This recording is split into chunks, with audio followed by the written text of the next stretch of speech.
Hi, welcome to this episode of The Daily. My name is Brendan Malone. Well, I'm going to tread rather dangerously today, and I'm going to comment on a Marvel film.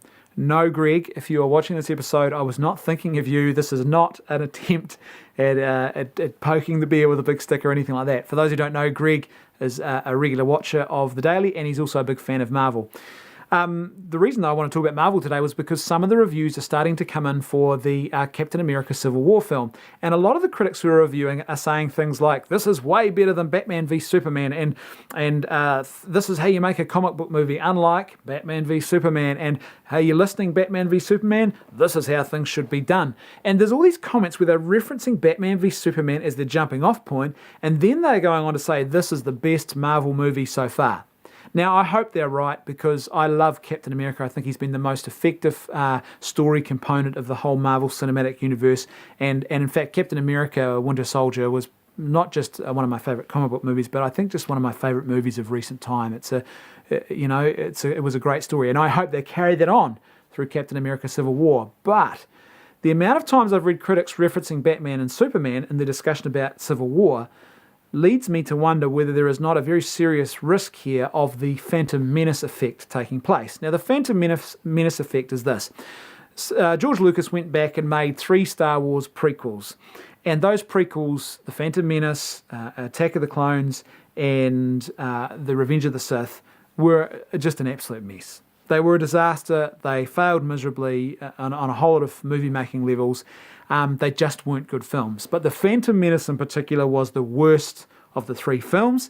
And so what happened was after The Phantom Menace came out and then the subsequent films happened, particularly by the time we got to Revenge of the Sith, people were talking that movie up because they were effectively what they were saying was it's not as bad as the first one.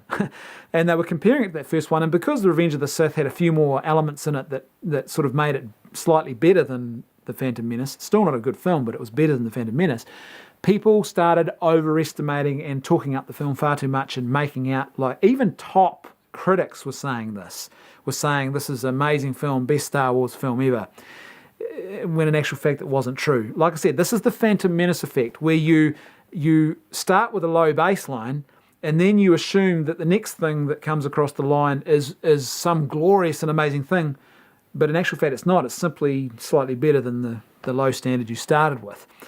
And I hope I'm wrong about this, but there is a possibility that those critics who were so angry and upset by Batman v Superman have set the bar really low, and then they've looked at Captain America Civil War and it might only be slightly better than Batman v Superman, and the Phantom Menace effect kicks in and they're all saying, oh no, this is a great film, we loved it because it was better than that one. Like I said, I hope I'm wrong. I really hope I'm wrong. And even if this is better than Batman v Superman, because I thought Batman v Superman was such a good film, this must make this a really awesome cinematic experience. I'm hoping, like a lot of other people, to go along and see this film and really be entertained and enjoy what I see.